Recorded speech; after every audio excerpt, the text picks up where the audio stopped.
حضرت ایوب علیہ السلام کله تیر شوی دی، عمر یې څومره او یو تکلیف او بیماری پر راغلی د دا ولې راله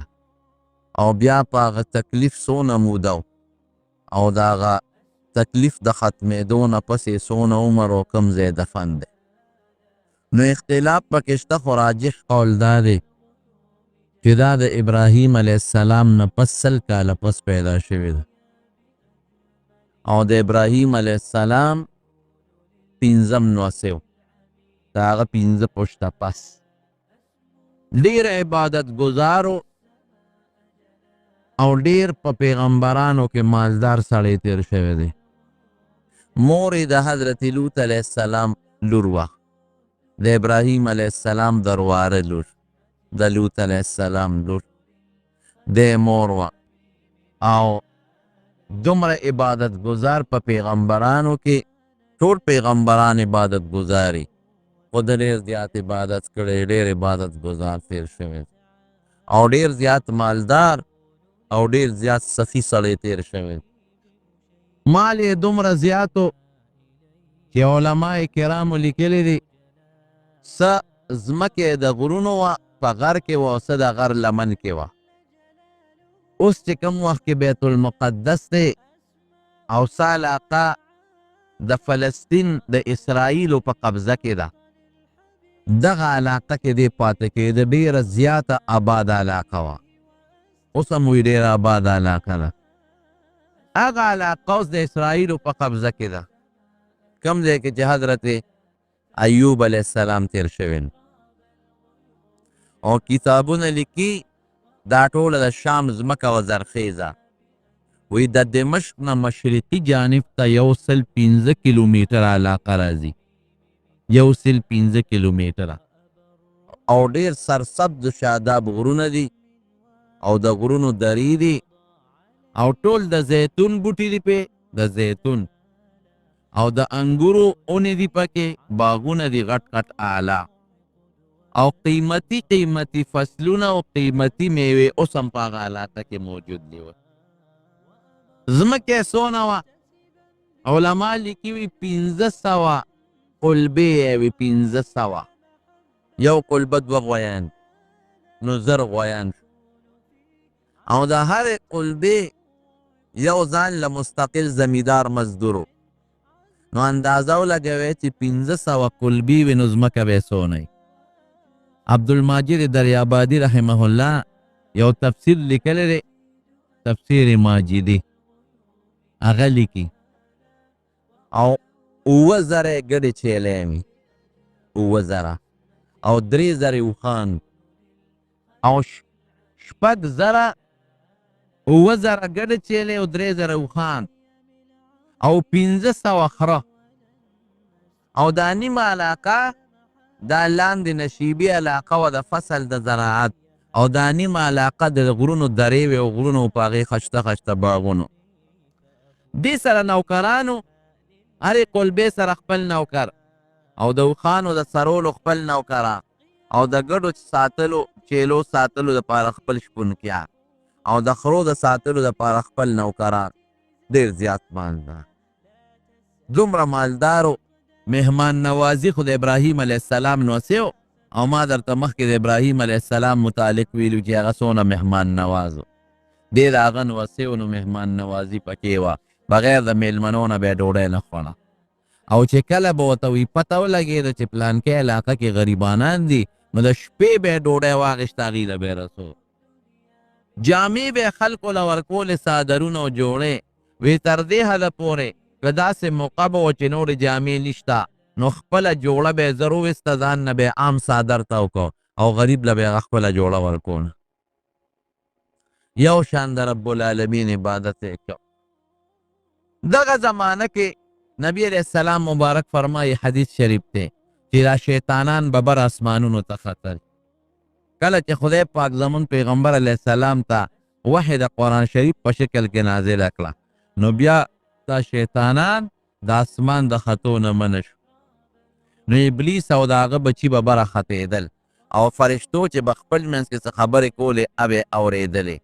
نو بره په اسمان کې فرشتو د حضرت ایوب علیہ السلام د عبادت ذکر کو د هغې صفت یې کو چېرې ایوب علیہ السلام ډېر زیات عبادت کوي ځان له عبادت خانه جوړه کړې ده په هغې کې لګیا دی د الله عبادت کوي روجي نیسي او منځونه کوي او ډېر زیات سخي سړی دی سخاګانې کوي نو شیطان د مسلمان په عبادت ډېر سخت غوسه کېږي ده له حسد راځي او ده له بغض راځي دا شیطان د انسان دشمن دی قرآن شریف کې الله فرمایي ان شیطان لکم عدو فاتخذوه عدوا وی شیطان ستاسو دشمن دی دی ګورې خپل دشمن وګڼئ دی خو وایي چې څونه مې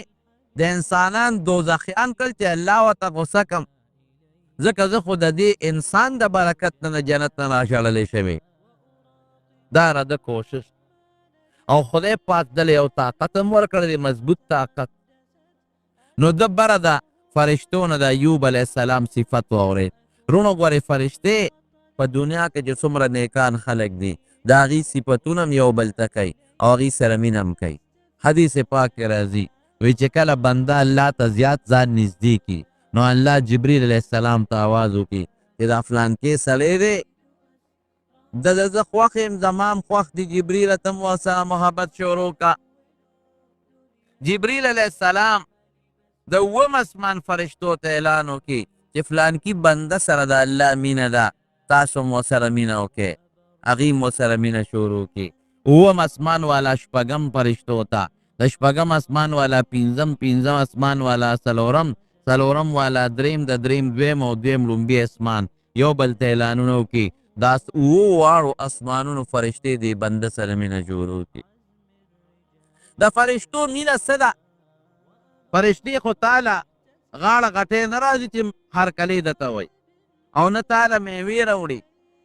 او نه تاله تحفې د هغه ځای نه راوړي د فرشتو مینه دا ده چې د الله په دربار کې تاله دعاګانې کوي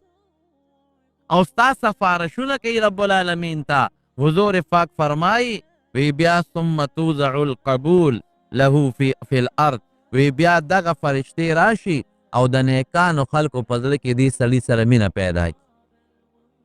د بدانو نه د نیکانو په زړه کې د سره مینه پیدا شي نیکان خلک وي لکه پلانکې ډېر ښه سړی دی د ده نه دعا غوښتل پکار دی د ده نه څه وظیفه غوښتل پکار دي د ده احترام پکار دی د ده قدر پکار دی نو قدرتي طور د شیطان دشمني هغه سړي سره پیدا شي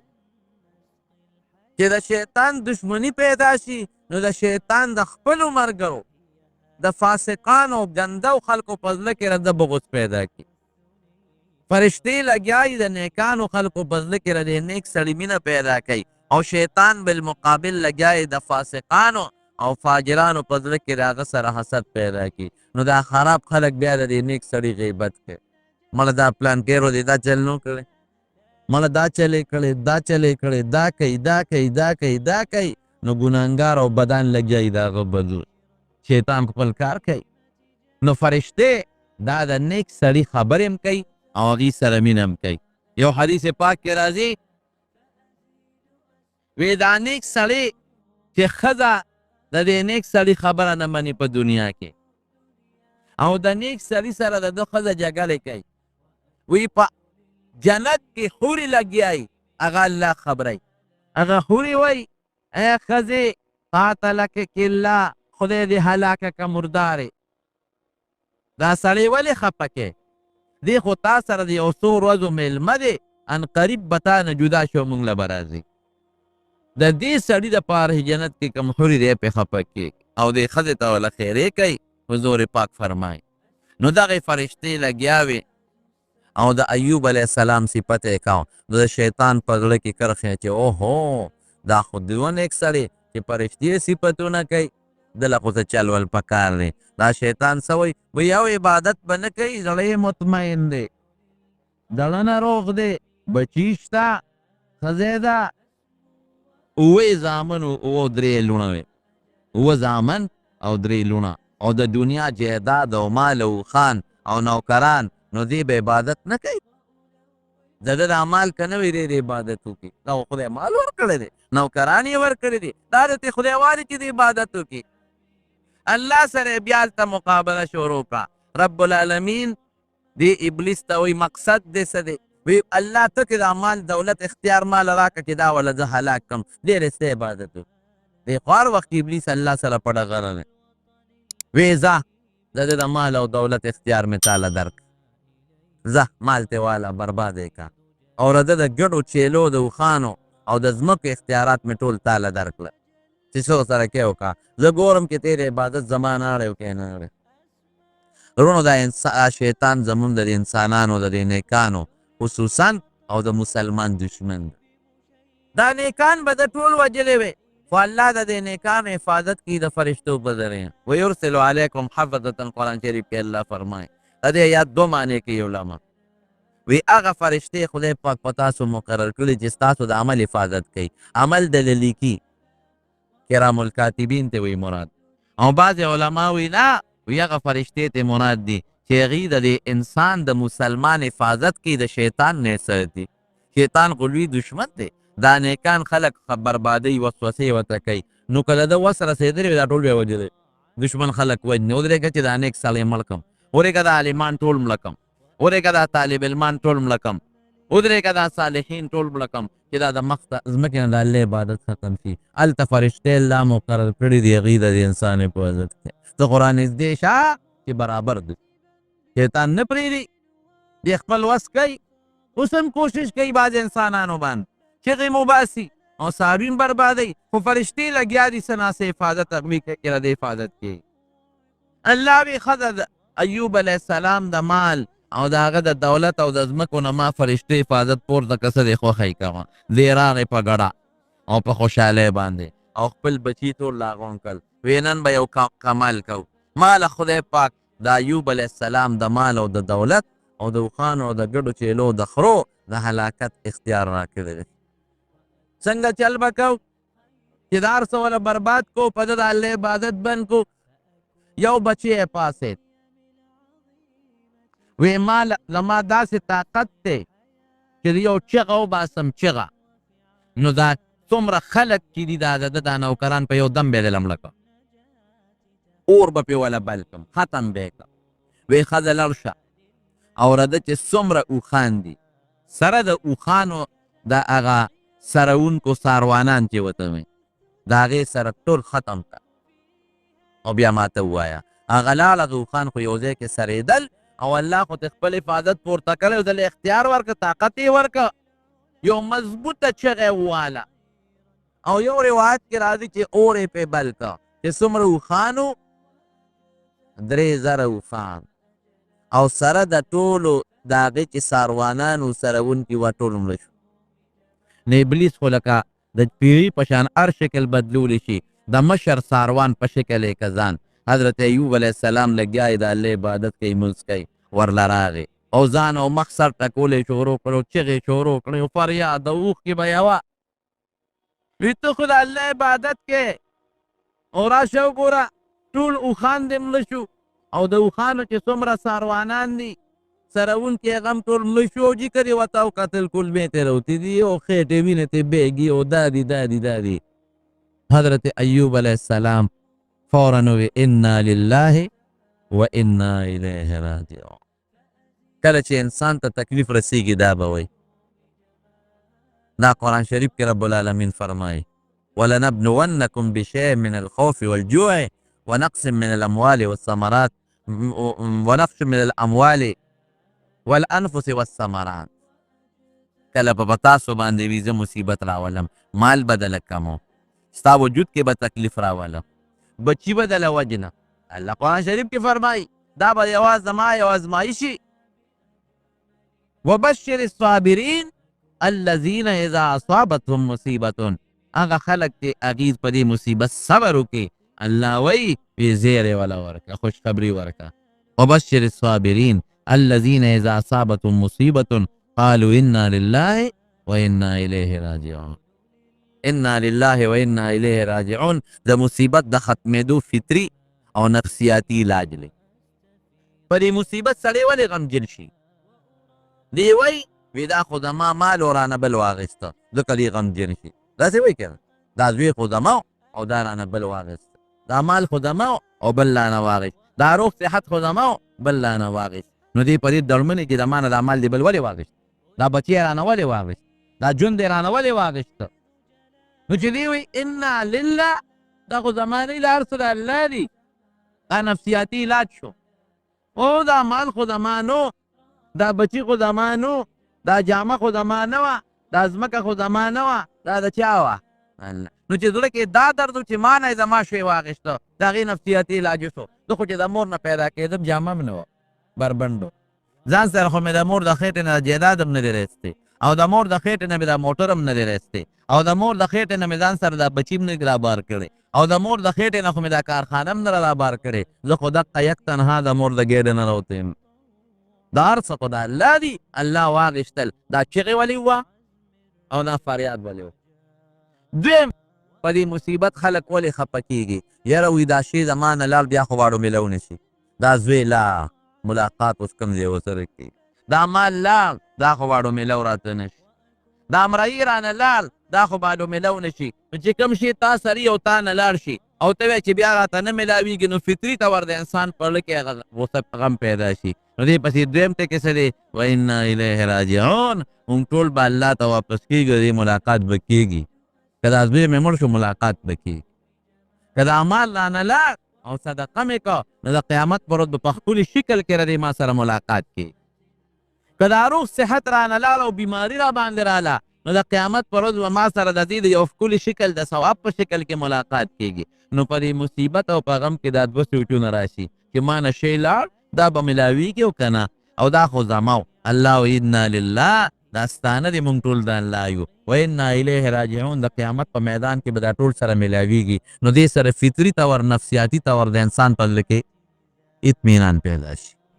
بیا الله څه وایي؟ صبر کوونکو ته الله اجر ورکوي. اولئک علیهم صلوات من ربهم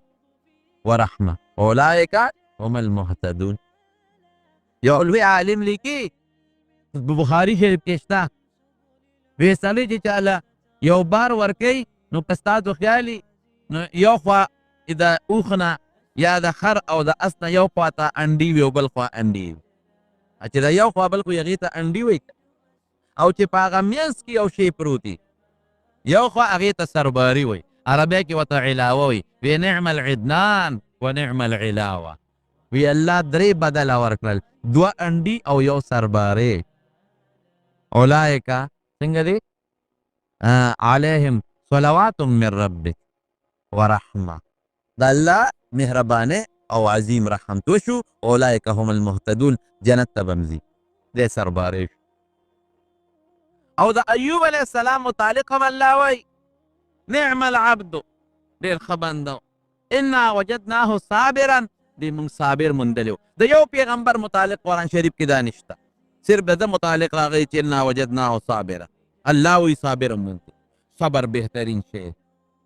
قرآن شریف کې الله وایي انما یوفى الصابرون اجرهم بغیر حساب. بیان القرآن کې مولانا اشرف علي تانوي رحمه الله لیکلي دي،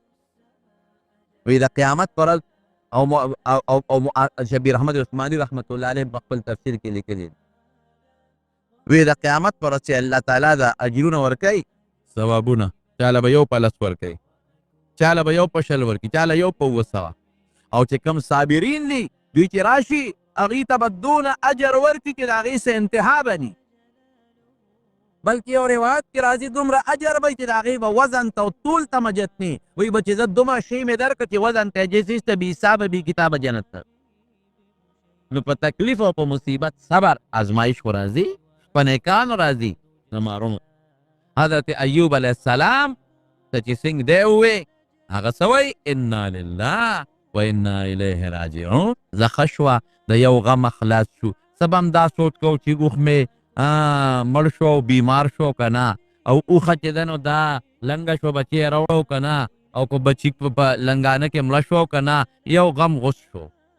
دغه بیا الغم و. اوزګار شوم د الله تعالی عبادت ته څه ناست اوزګار شوم. شیطان چې خوا شو په سر یې خورې و، خو ما خو یې دی به خفه شي، هغه خو لا خوشحاله شو چې غمه خلاص شو. بچی بیا راغونډ کړل، نه نه نه وایي در لږ کمزوری و، لږ نور دړ ور رسول پکار دي. یو بل پاسېد، هغه وایي ماله دا طاقت شته دی چې زه ولې دا ټولې ګډې چیلې سره د دې شپونکیانو په یو ساعت اوس مړه وایي زه ورځه پې 2000 ګډې چیلې وې سره د شپونکیانو، او خرو چې پې ورغې هر څه یې دوړه کړل راغی د هغه مشر شپونکي په شکل شو ایوب علیه السلام بیا د الله تعالی عبادت کوي په ځان یې راکېښود او سر مخ وهه چې بل څوک پې په چغو چغو بیا جوړوي ایوب علیه السلام خو ټینګ و وی راشه که نه ته همغسې لګیا خپل منځونه کې او الله خو دغسې درپسې نښتی دی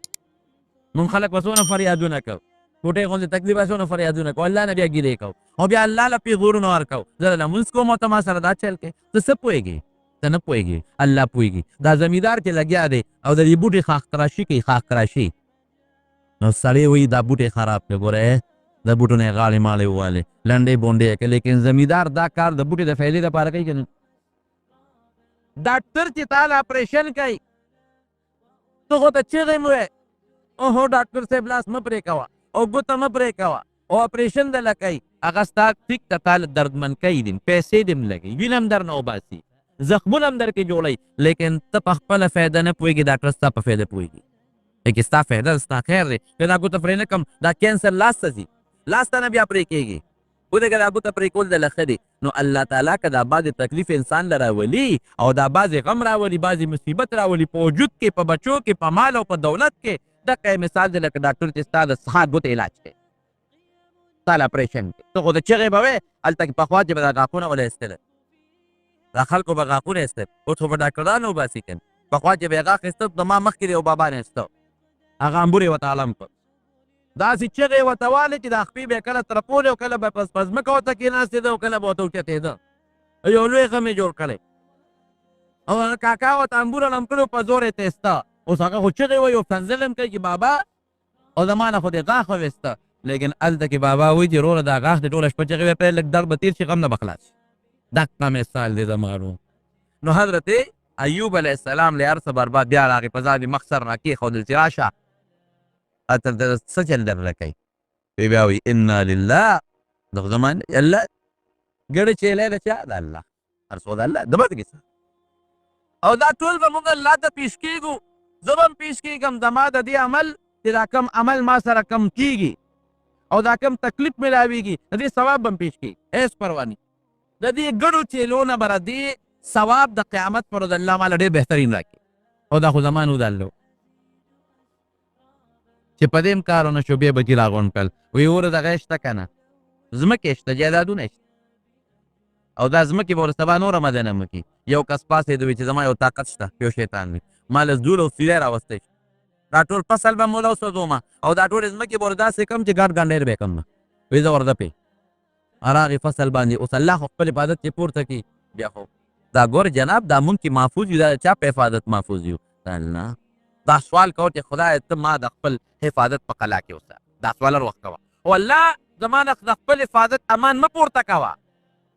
چې الله له نه خپل حفاظت امان پورته کوه نو ته خو په مصیبتونو کې ګیرې ګیر چاپېره سیلابونه دي دریابونه دي خړې اوبه دي درنه ګیر چاپېره غني ازوي درنه ګیر چاپېره دا خو ته الله ساتي صاحب ذل طوفان پې راغی فتونه یې مسودېدل او داسې طوفان راغی چې هغه چې کمې ځمکې وې هغې وله ټول خاورې او سیلابونه رالل لکه څنګه چې دا مخکې سیلاب راغی دا ځمکې برباد کړې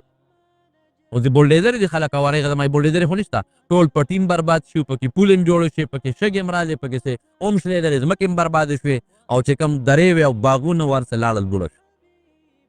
راغی بیا ایوب علیه السلام ده چې ورته راغې څنګه وی ته خو دغسې کوې عبادت اوښان دې هم لاړل اسونه هم لاړل غوان کلبې هم لاړې ګډې چیلې هم لاړې ختمې شوې خره هم لاړل ختم شو او هغه پسونه دې هم لاړل برباد شو د مشر ناظر زمیندار په شکل کې راغی بس زه یو بچ شوم او باقي چې څومره پټي ورسه لاړل دوړه شو دی بیا وایي انا لله و انا الیه راجعون بس ښه شو غم خلاص دي الله و الله واغېسته د دې بدل به مال الله د قیامت په ورځ په یو ښه شکل کې راکړي د بیا خپل میټینګ وکړه خپل بچي راغونډ کړل دا سړی خو د عبادت ته نه مني کېږي یو ما خو خدای سره اوس مقابله جوړو کړې ده لاړل لاله څه چل دی وکړه یو مونځ دې ختم کړه یو سجده دې پې بنده کړه الله وایي بچي شته ښځی شته دغه نه مطمئن دی چې د بچي مې شته بیا به نور مال پیدا کړو زه وایي دغه اختیار مې در درکړو چې راغې بیا خپل بچي راغونډ کړل وایي څه چل به کوو فرشتې دي که نه بچي ورته وایي د هغې ما الله نه اجازت اخیستې دی ورځی پې وایي بدیا چې اجازت دی خو دا کوټې به ونه وړه که ورته به پرې راوغورځو لګیا دی ایوب علیہ السلام بچیم دی او ښځه هم دا او څه نوکران هم ورسره دي په کوټو کې شیطانان دا زلزله غوندې پرې راوسته دا اونې دا دغې ستنې منې وړپولو چتونه یې پرې راوغورځول ټول بچي مړه شو اووه زامن او درې لوڼه مړه شو دې پکې خپل هم زخمي شو بیبي هم زخمي شوه دې هم زخمي شو بیبي هم زخمي شوه راغی بیا الله ته مخامخ ودرېد شیطان وله بیا راغی شیطان ورته وایي څنګه دقسې ښې ښځه او خاوند تنها پاتې شوی که نه شوی بچي لاړل مال لال هر څه دوړه شو نو حافظ ابن کثیر د ده یو قول لیکلی دی درته وایم بچي او مال او ښځه او هر څه دوړه شو دې څه وایي پکار چې فریاد یې کړی مخ یې والی وي لږ یو پوټې شکوه کړې وې بعضې خلک کوي داسې لیکن پیغمبر سره دا مناسب نه دي څه وایي احمدک رب الارباب ای د مالکانو مالکه زه ستا ثنا کوم ستا صفت کوم احمدک رب الارباب ای د مالکانو مالکه ای د بادشاهانو بادشاه ستا صفت کوم کوم ذات یې ته الذي احسنت الیه تا را سره ښېګړه کړې وه دا ډېر خلک دي چې هغې بچي نو تا ماله را کړې ډېر خلک و چې د هغې ځمکې نه وې دا خو تا را کړې ډېر خلک و چې اوښان یې نو دا خو تا را کړي ډېر خلک و چې قلبې یې نه وې مال یې نو دا خو تا را کړي احسنت الیه ما سره دې ښېګړه کړې وه اعطیتني المال والولد مال دې مال هم را کړی او بچي دې هم را کړی تا را کړي مال او بچي تا را کړي او تا را سره ښېګړه کړې وه فلم يبق من قلبي شعبة الا قد دخله الله وی مال او بچي دې راکړل وی د هغې محبت مې زما زړه ته ننوتی ما چې به تا ته مونځ کو نو په زړه کې مې د مال مینه م وه ته مې یادولې په زړه کې مې د بچو مینه م وه تا ته مې سجده کوله زاري مې کوله خو په زړه کې مې د بچو مینه م وه فلم يبق من قلبي شعبة الا قد دخله زما په زړه کې یو ځای داسې نو چې د مال او د بچو مینه پکې نه دا پکې دننه شوې وه فاخذت ذلك كله مني نو الله دا ټول مال بچي دې رانه واغېستل وفرقت قلبي زړه دې رانه اوزګار کړ الله زړه دې رانه اوزګار کړ هغه د مال او د بچو مینه چې مې زړه کې پرته وه الله هغه دې واغېستل ادې واغېستل اخذت ذلك كله من ټول زما نه واغېستل وفرقت قلبي زړه دې رانه اوزګار کړ اوس به یې لس ساعت داسې شوق سره عبادت کوم پروردګار او تماشه کوه مخکې خو به مې ستا عبادت هم کو بچو سره به مې یو توجه به وه د مال توجه به وه دنیا کې چې سړي وي نو د دې توجه وي که نه وي مال چې څومره زیات وي غمونه یې زیات دا توجه وه اوس هغه توجه کټ کنیکشن صرف چا سره دی الله سره دی اوس به بچي نه یادو بچي مې خوب دی راشه علاج وله وکړه بچي ناجوړه دی راشه علاج وله وکړه مزدور ناجوړه دی د ډاکټر نه بوځه اوږې دی ډوډۍ ورکړه نه هغه قصې لارې ختمې شوې د زړه نه هغه مینې محبتونه ووتل اوس صرف او صرف الله ستا مینه مې په زړه کې پاتې ده فرقت قلبي زړه دې راله اوزګار کړه رب زړه دې راله اوزګار کړه خوشحاله دې کړم فلیس یحول بیني وبینک شیء اوس وي زما او ستا په منځ کې پرده نشته دا حافظ ابن کثیر په صورت انبیا کې په خپل تفسیر کې لیکلی حواله مې در ښځه او دې پاتې شو چې پاتې شو ټیټ عبادت شروع شو مخکې په نسبت بهترین عبادت د نبی کریم صلی الله علیه وسلم یو ماشوم نوسې یو ماشوم بچی نوسې د بیبي زینب مړ کېده وفات کېده بیبي زینب سړی راولېږه نبي علیه السلام ته چې بابا ته مې ووایه چې راشي ځکه چې اولاد له پلار راشي نو غم نه غوندې کم شي نبي هم خو پوهېږو چې دا حضور پاک ډېر لوی رحم که زبره له خو مال هم جړه راځي دا لور به مې نور هم پریشانه شي وایي دې لور ته مې ووایه چې ان لله ما اخذ وله ما اعطى چې څه درکړي دا هم د الله دی او چې د نه یې واخېستل دا هم د الله دی او فلتسب صبر دی وکړي ولتحتسب او په دې مصیبت کې د الله رضا طلب کوه ګوره څه درکړل او څه واخېستل د چا دی د الله دا تصور او سوچ دی چې د بنده قایم شي چې د مور نه پیدا کېدم څه ما سره هر څه الله راکړه نه واخېستل څه او که ته دا بچې دا به څنګه کېږي دا پلار نو قیامت پر ورځ ملاقات کېږي که خو ازمایش ډېر سخت دی ټینګېدل ورته که نه غواړې به یې نه ګورې دا به نه وی چې ما یو سړي وي الله ماله صبر راکړې نبي علیه السلام وی سألت البلا ای مصیبت دی خو لکه صبر کو هلې کې مصیبت دي داسې شوه لکه چې مصیبت در باندې راشي نو صبر نه، چې مصیبت راشي نو هغه وخت بیا صبر دعا کوه، او چې مصیبت دی صبر دعا به نه کوې. مه منه. شیطان بیا الله الله یا الله سړی مطمئن دی، ټیک ده چې بچي یې ملاړه او نوکران یې ملاړه، په خپلو لاسونو یې دفن کړل، ښخ یې کړل، لیکن جناب الله سړی بیا هم په خپل ځان مقابله دی که نه، که د صحت یې خراب شو د رسته عبادت وکړي. زه وایي سن اختیار مې هغې کې هم ده. بعضې مفسرین لیکي چې دی راغی او ایوب علیه السلام په وجود کې اثر د بیماری پیدا، اوس ورونو په دې ځان پوهېږي. بعضې بیماری د شیطان د ټونګې نه پیدا کېږي، بعضې بیماری د شیطان یو نجس پلید شی دی، دی بعضې وخت کې راشي د لالو توکي په خوراک چې تا هغه ډوډۍ خو هغې نه مرض پیدا کېږي. په څه به ځان بچ کړې؟ د الله په نوم تېره جون یې درته وي، بسم الله ووایه. که دې منځ کې درته یاد شوی بسم الله اوله واخره، د الله نوم والا د ده نه به دې الله وساتي. بعضې وخت کې د انسان له ټونګه ورکړي، بعضې وخت کې د انسان د زخم له لاړې وکړي، متیازې ورباندې وکړي. اوس ته نه ګورې چې کله انسان زخمي شي نو فوراً ډاکټران ورته یو قسم ستن وایي ټیسټ چې څه شی چې د زخم نه څه کینسر جوړ نه شي، جراثیم پکې پیدا نه شي، بار نه رانه شي. دغه رنګې دې کوشش کړي چې دا جراثیم په دې زخم کې پیدا کړي او په زخم کې څه تکلیف پیدا کړي. نو شیطان ظاهري خپل کوشش کوي دا پیغمبر سره هم کوي او بنده سره هم کوي، او پیغمبر ته الله ساتي او عام بنده چې دی نو اته کله خدای وساتي چې دی هغه بهتر کلمات وایي، او که هغه بهتر کلمات د پیغمبر علیه السلام ونه وایي نو بیا دې پرې نه ساتي. نبی علیه السلام مبارک فرمایي وایي چې کله ماښام بانګ وي ماشومان بار مه پرېږدئ. ګورو دا دې کې فلسفه ده، ماشومان به بار نه پرېږدي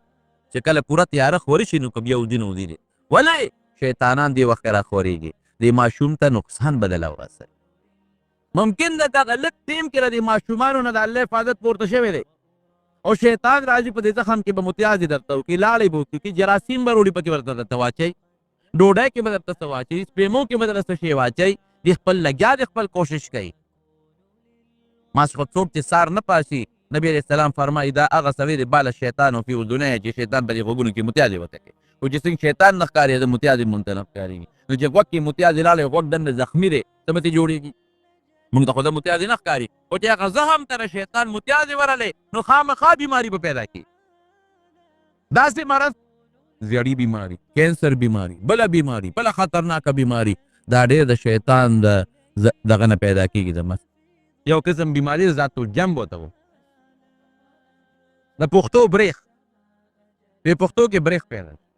زموږ د زنانه ورسره څه چل کوي، دا ګیس ژر راوالي، معده چوک پرې واچوي مثلا، اوله په دې سینه باندې وتړي، په دې پښتو وله وتړي، هغې سره لږ په قلار شي، ذات الجنب. عربو به دې دپاره زیړ لرګي استعمالو، زیړ لرګي او مامیخ پخوا به دا په دوکانونو کې میلاوېدل، بهترین شی دی، خو زموږ خلک اوس هغې ته توجه نه ورکوي. یوناني دارو ته زموږ خلک توجه کمه ورکوي، حالانکې هغې کې ډېر لوی اثرات دي. نو هغې به زیړ لرګی راواخېسته او زیتون په تیلو کې به یې سور کړه او مریض ته به یې په خوله کې وراړه. نبی کریم صلی الله علیه وسلم فرمایي دا ذات الجنب بیماری چې دا کومه بریښونه دي وایي دا د شیطان د ټونګې د وجې نه پیلوي.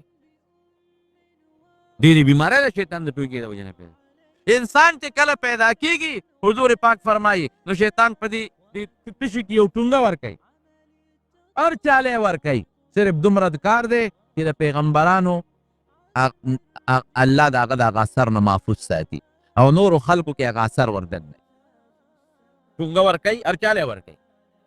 ټونګه سره ورکوي، خپل اثر وردن نه کړي، ټونګه دې له ورکوي چې بیماري پکې پیدا کړي. نو دا څه د پیغمبرۍ سره منافي خبره نه. راغی ایوب علیه السلام غریب بیمار، دلته اوس بعضې خلکو څه غلطې قصې پکې وردن نه کړي، دوی په وجود کې چینجي وشو، دا دروغ ده، چینجي پکې وشو، او بعضې و چینجي به یې را چې پرېوته بیا یې راغېسته واپس به یې په زخم کې ځان لاچو، دا دروغ دي ټول. نو د پیغمبر په وجود کې چینجي نه او بیا چینجي به رالې واپس په وجود کې باچې او څو پوه چې وینه چې بیا دی نه، دا غلطه خبره. بیمار شو، تکلیف شو، وجود یې ورو ټپېده، کمېده، داسې بیماري پرې راله. ممکن د دانې پې راختلي لکه پخوا چې په خلکو د عقې نه نکی به راتلی ټیچر دا دانې به راختلي بیماري به راغلي خو دې حد ته بیماري ورسېدله چې دې د ګرځېدو نه ووته د کار قصب نه وه کار یې نشو کولی مزدوري نشوه کولی قصب یې نشو کولی د ګرځېدو نه ووته یو جونګله کې په خپلو کټو کې دال یو جونګله جوړه کړې وه په هغه جونګله کې دی یو بیبي یې دیرو د بیبي نوم یې رحمت یا د بیبي نوم په دونه پورې راغلي ثابت دي تفسیر مظهري هم لیکلي دي او روح الماني هم لیکلي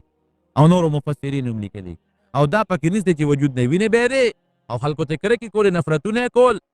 او یا چنګي پکې شوي او چنګي به یې راغېستل او په وجود کې به یې اچول دا د پیغمبر د بیادبي ده د پیغمبر د شان سره مناسب خبره نه پیغمبر کې چنګي نه کي او نه پیغمبر خدای پاک داسې کوي چې خلک دې ته نفرتونه شروع کړي ټیک ده د دشمنانو بغض وسري حسد وسري بعضې خلکو به خبرې کولې چې وګوره څه غلطي دې شوې ده که نه خدای رانیولې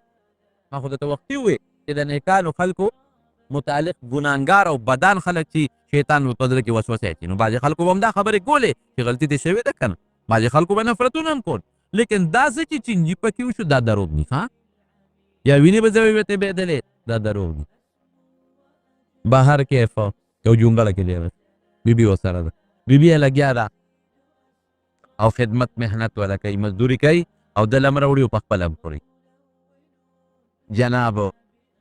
څونه عمري بیماري وکړله دا یو کالو چې دا بیماري پې راغله او یو کال عمر او روح المانی کې د نبی علیہ السلام خاص شاگرد حضرت انس رضی الله عنه حضرت روح المانی کې دا حدیث تا حضرت انس فرمایي چې 18 کال دا بیماری تیر کړی او په دې 18 سال کې الله ته د جوړوالي درخواست هم نه دی بیبي ورته وی یو ځل وی الله ته سوال وکړه چې الله تعالی دې جوړ کړي او ورته څه وایي وی ما 100 کاله روغ صحت تیر کړی دی وی او یا کاله نو وی او یا کاله بیماری چې را باندې تیره شي نو الله پکار دی چې الله ته سوال وکړم روغ صحت او یا کاله بیماری 18 کاله وی زه شرمېږم الله ته نشم ویل مالا یاره او یا کاله چې مزې کولې او بچی دې مو او مال دې مو ځمکې دې مو جهیلات دې مو اسم نه او چې 18 کاله لا او یو ته خو نیمې ته هم نه رسېدلې بیماري راله نو اوس فریادونه کې لیکن علماو لیکلي دي دا حافظ ابن کثیر هم نور علماو هم لیکلي دي چې سترګې او ژبې محفوظ وو غوږونه ژبه سترګې باقاعده محفوظ په سترګو هم بعضې بیماري خو په سترګو راشي سترګې لږ بعضې په غوږونو راشي غوږونه کاڼه شي بعضې په ژبه راشي ژبه خرابه شي نه ژبه هم ښکلې خپل کار کوي چې د الله ذکر پې کوي عبادت پې کوي غوږونه خپل کار کوي خبرې پې اوري او سترګې هم برابر خپل کار کوي بس غوښه لاړه ختمه شو ډانچه د هډوکو پاتې شوه کمزورې شو دومره کمزورې کې اوس د ګرځېدو د ناستې طاقت هم دغه بیماریو بیبي یو ځل شیطان وایي چې راشه په کومه طریقه دې ګډوډ کړم شیطان دی یو حکیم په شکل ده یو بوډا حکیم په شکل چې راغې څنګه ده پخوا به زموږ په دې وطن کې هم د حکیمان ګرځېدل بوډي به ورسره یو ځای کې کېناسته دا بیبي چې په کومه لاره تله دا بیبي یې ورله ته حکیم یې او یار زما خاوند دا جونګړه کې پروت دی هغې علاج وکړو ډېر سخت بیمار وی ښه زه به ورله علاج وکړم خو زما یو شرط دی دا څنګه دي پیسې به هم درنه نه بلکل به ټیک ټاک شي جوړ به شم دا پوڼې والا دا والا ورکړه خو دا دي چې ته به دا وې چې دې حکیم جوړ کړه دا به وې چې دا د حکیم جوړ کړه ولې چې زما شهرت راشي شیطان خو پوره خبیث دی په الف لام چې زما شهرت راشي او سبا نور خلک هم ماله راځي دا به پیسې درنه نه علم ته غریب یې او تا سره هېڅ هم نشته مزدور کار یې ځان دا غریبه کار مزدوري به یې کول او خاوند هم بې څوکه دی دله مفت علاج کړم خو دا به چې د حکیم جوړ کړو ګورې جوړونکی څوک دی الله ډاکټر خو در سره په علاج کوي ډاکټر یې ما جوړ کړی وی دروغ وی ډاکټر جوړول نشي کولی دا چې کوم دارو ته خوري دا دارو چا پیدا کړ دا ډاکټر چې کوم دارو درکوي د دې بوټو نه درکوي که نه دا چا پیدا کړی الله او په دې بوټو کې دا اثرات چا پیدا کړي دا خوږ بوټی دا تریخ بوټی دا تریو بوټی دا بوټي چې دی دا ملیریا لرکوي دا تبه لرکوي دا خوله وباسي دا پکې چا اثرات چا پیدا کړي دي ډاکټر خو صرف هغه ته د خاصیات او پته را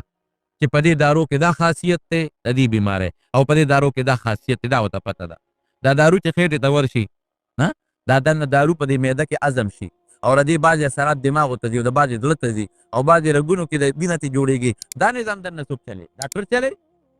ډاکټر ورسره دننه کوزېږي اوسېږه دا ډاکټر ورسره کوز شوی دی معده کې ورسره ګرځي او هلته کارخانه کې د وینه جوړوي. ډاکټر خو صرف خاصیت پېژني چې د دې بوټي دا خاصیت د دې بیمارۍ دا علاج دننه چې دارو ور واچوي دا وینه ترې څوک جوړوي. دې دارو دا دارو د دې نه دا صفرا او دا سودا او دا مختلف چیزونه څوک جوړوي دا بیماری پې څوک لر کوي الله کوي. کوم اوبو کې چې ډاکټر دارو جوړوي دا اوبه چا پیدا کړي دي؟ الله پیدا کړي. زمیندار کاکا وایي غنم ما زرغون کړي ای کمقله دروغ وایي تا صرف تخم نوستلی دی په ځمکه کې دا زرغونتیا طاقت چا پیدا کړی دی؟ الله. او د دې بوټي نه دا خشته ښکلې وږي چا پیدا کړل؟ الله. که د زمیندار وس وی نو بیا به په یو ټانټه کې لس وږي پیدا کړ او شل به پیدا کړ. داسې وکړه نه دا خو د الله کار. دا آب و هوا چا پیدا کړی؟ الله. ځمکه کې طاقت چا پیدا کړ؟ الله. او زمیندار بابا په دې لاس کې او په دې سترګو کې او په دې دماغ کې دا طاقتونه چا پیدا کړي دي؟ الله پیدا. ته صرف ظاهري او سبب باقي نظام څوک چلوي؟ الله چلوي. ما هغه خبیث ورته وایي شیطان وي ته به دا وایې چې د جوړ کړم. هغه غریب یې دا ذهن کې واچوله هغه خو مطلب دا و چې دا مشرکه کم لیکن هغې ته خو زړه کې هغې دا واچوله چې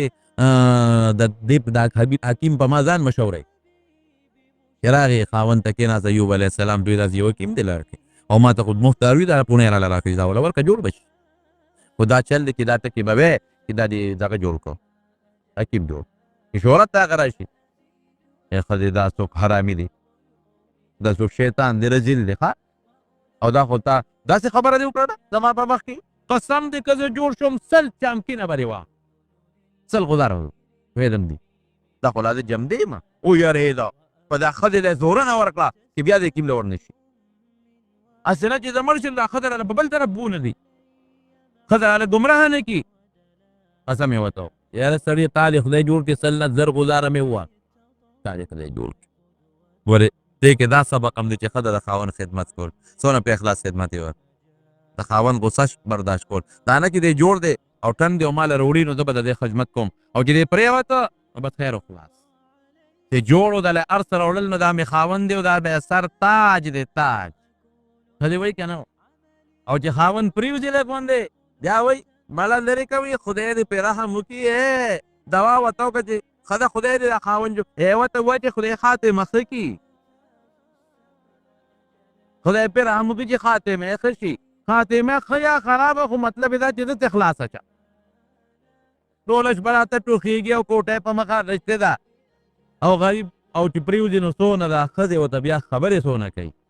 ما راته وایي که نه چې یخې اوبه مه څښه که نه ټوله شپه ټوخېږه همدقسې ښې ښه چې دا تا پوښتی دې راولي خدای دې مردار به دې ردې مور ته وایي دا ښځې دي دا ګناهګاره ښځه ده د خدای نه لرې سرکشه ښځه ده چې خاوند ته بدره ده چې دې ټیک ورسېدله راوړل خو خوشحاله وې نکري به یې په لاسونو کورې کولو په پردو ودونو کې به ګډېدې واده به د بلو ګډا به پکې تا کوله او چې دا غریب پرېوته نو اوس بدله ورته وې دا خطرناکه ښځه دا خدای دشمنه ښځه ده دا پکې مونږ له سبق دی د پیغمبرانو واقعاتو کې د عبرت دی او دا مونږ له سبق دی چې وګوره ناجوړه شوې سل چوکې نه زر مې وه دا د خدای پاک چې دا بلکل انتها ته ورسېد او ډېر زیات کمزوری شو که نه او نور د سجدې نه وځي اوس په ناست هم الله ته مونږ نشي کولی نو بس الله ته یې لاسونه پورته کړل وایوب اذ نادى ربه انی مسنی الضر وانت ارحم الراحمین بیا هم دا نه وایي چې الله ما جوړ کړه ما ته تکلیف رسېدلی دی او الله ته ډېر زیات رحم کوونکی دا نه چې ما جوړ کړه تکلیف رسېدلی دا هم نه وایي چې تا تکلیف را رسولی دی بل ځای کې څه وایي بل ځای کې وایي چې انی مسنی الشیطان بنصب وعذاب انی مسنی الشیطان شیطان ما ته تکلیف را رسولی دی شیطان نه عذاب را رسول تکلیف را رسولی دی ګوره خالق د خیر او د شر د دواړو الله دی لیکن د شر نسبت به الله ته نه کې بې ادبي ده. که دا دې وي چې الله تا د عذاب را رسولی او الله تا دا بیماری را رسولی ده نو بده نه ده، الله خالق دی، الله را رسوي، بې ادبي ده شیطان ته نسبت ده. حالانکه ما من مصیبت فمن الله، مصیبت تکلیف الله راولي. انت ارحم الراحمین، خدایا ډېر لوی رحم کوونکی ذات خو ته پروردګار. بس چې دی وی الله ته، الله فوراً جبریل علیہ السلام فرشتہ والا راولېږه، پاک وړګی کې ناست دی، ارکض برجلک هذا بارد مغتسل و شراب. ته پونده دې ووهه، پونده یې والا راواخېسته ځمکې له یې وواله، الله یې چینه پیدا کړه، چینه پیدا کړه، پیشاب پکې ولامبه، ویې لامبل او ویې څښل. هذا مغتسل بارد یخ بالا، او د څښو اوبه دي پکې ولامبل او په ځان یې واچولې. خدای پاک دې د شلو کالو ځوان جوړ کړ. ټولې شی الله که نه بیماري لاړه. بعض انسان بیماری ختم شي خو د هغه دانو اثرات په دې مخ کې پاتې شي، په لاسونو کې پاتې شي، هغه زخمونو اثرات پاتې کېږي. الله د زخمونو اثرات هم ختم کړ. ټیک ټاک او خشته سور سپین مزیدار خوبصورته چې څنګه شلو 22 کالو هغسې الله کړ. ګوره هر تکلیف ان مع العسر یسرا، ان مع العسر یسرا. تکلیف پسې راتی، خشته ښکلې شکل مزیدار خوبصورته زور سپین او نوجوان ښځی راله. ای څنګه راله کوټې ته یې وکتل، اوس په کټ کې دی ناست دی. ای سړیه هلته کې د ما یو ناجوړه رنځور خاوند و، هسې شو وښوده چې ته درندګانو جوړوړي، چې ته حیوانات جوړ تختولې. دلته یو د دې ځای کې ستا دې ځای کې پروت و یو بوډا او یو بیمار، یو رنځور ناجوړه، څه شو؟ ایوب علیه السلام دې ته یې پېژنې؟ خپل خاوند دې پېژنې؟ او ولې دې نه پېژنم؟ ما ورسره بله عمر تېر کړی دی، خبرې ورسره داسې شروع به چې ښځې وپېژنه. ویې ځې مخه الله ځوان کړ او ښځه موله خدای ځوانه کړه. آتیناه اهله ومثلهم معهم رحمة من عندنا وذکر للعابدین. خدای پاک وله 25 زامن ورکړل. څو زامن؟ 25 زامن خدای پاک ورکړل. مال خدای څونه ورکړ؟ بخاری شریف کې حدیث دی، رسول الله مبارک فرمایي د سرو زرو د بولخانو باران شوپې، د سرو زرو بولخانو باران شوپې. د ور منډه کوي او هغه راغونډوي په خپل څادر کې. الله ورته وایي ای ایوبه دې نه مې غني کړی نه، پیغمبري مې نه ده درکړې، داسې کې لا یا الله وی لا غنا عن برکتک، دا ستا برکت دی، دې نه زه مستغني نه یم، اجت مې دی ور مرزا برکت دی، ستا برکت نه خو ځان نه مایوس کوم. بچي خدای ورکړل، مال بیا خدای ورکړ، جیدات بیا الله ورکړ، د هغې نه زیات اوښان، د هغې نه زیاتې ګېډه چیلې، د هغې نه زیات باغونه. یو تکلیف مصیبت کړه. څومره عمر یې تېر کړ بیا د بیمارۍ نه پس؟ څوک وایي 100 کاله، څوک وایي ټول عمر یې 100 کاله او راجح قول دا دی چې د بیمارۍ نه پسې اووه کاله عمر تېر د جوړېدو نه پس، جوړېدو نه پس اووه کاله عمر یې تېر کړ. ښه په خوشحالۍ. نو مخکې 80 کاله د خوشحالۍ ژوند، 18 کاله د بیمارۍ ژوند او ورپسې اووه کاله بیا د خوشحالۍ ژوند. دې کې لوی عبرت دی د مسلمان لپاره. که په چا بیماري راشي او تکلیف پکې راشي، یو به دې فریادونه نه کوي، دعا دې کوي الله ته. هغه مخکې دې نه دا نه معلومېږي چې دعا مه کوه. هغه یو متوکل انسان و، اخره کې دعا کړې ده. مونږ له دا دلیل مونږ هغه ځای کې ټکېږي دعا کوه. بل ښځه به د خاوند خدمت کوي، غورځوي به یې نه، په خدمت یې ونه. بل دا به نه وي چې ډاکټر جوړ کړم، ډاکټر راله علاج وکړو، جوړونکی څوک دی؟ الله. چې کله جوړ شو الله ورته وایي 100 چوکۍ به اوس څنګه جل کړې دې ښځې سره، دې خدمت او ته دا چې سړي بیماري غوسه هم ورځي کوي، بیمار او بیا داسې خبره یې واورېده چې په هغې خامخا غوسه ورل. دا د نه جمدې مو داسې خبرې کوي او که زه مړ شم چې څه به کوي؟ اوس به ورسره څه چل کوې؟ 100 دورې خو چې دا ووایې 100 چوکۍ او 100 چامکې خدا ممله شي، څه به کوې؟ نبی کریم صلی الله علیه وسلم فرمایي الله ورته یو شی راښوون، یو جارو راواله چې 100 ډکي پکې وي، یو جارو راواله، جارو چې څو ډکي پکې 100 غوزار والا وخت بس 100 چوکۍ والي شو ته او ته الله چلو. یو شمراس جارو یې راواخېست د پکې 100 ډکي وو، یو شلکۍ والا ول، په هغې څوک دومره نه خوږېږي. هغه ښځې خدمت وکړه د خاوند خدمت وکړي د خاوند په دې الله اجر او برکت ورکړي په تکلیف به صبر کوي دا مصیبت تکلیف دا ته معلومه شوه چې دا بیماری او تکلیف هر وخت د خدای قهر او غضب نه کوي په پیغمبرانو باندې راځي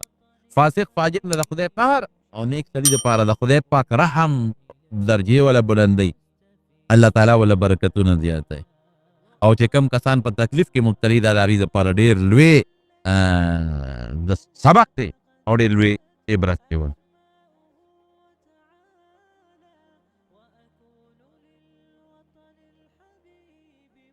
بهر کیف دا دغه دعا مې ورته ویله د هغه مې دغه نه ویل نو بهر سے کیف دا الله تعالی په څلورو صورتونو کې د حضرت ایوب علیه السلام دا واقعه د عبرت لپاره نقل کړې ده او انبیاء کرام ټول د خدای پاک مقرب او نږدې مخلوق تیر شوي او د هغوی واقعات دا زموږ دپاره لوی عبرت